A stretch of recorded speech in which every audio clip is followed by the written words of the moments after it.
বাইরে বৃষ্টি পড়ছে,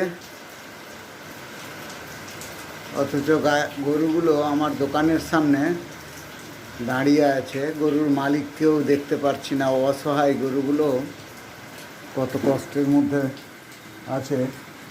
আমি বলবো এই গরুর মালিককে, আপনি আপনার গরুগুলো নিয়ে যান। আমার যতক্ষণ দোকান খোলা থাকবে ততক্ষণ তো এরা সুরক্ষিত থাকবে। আর চলে গেলে কে কখন তাড়িয়ে দেবে, বৃষ্টিতে ভিজতে থাকবে। এটা খুব কষ্টের। আপনারা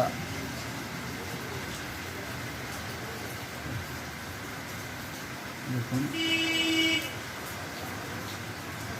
যাক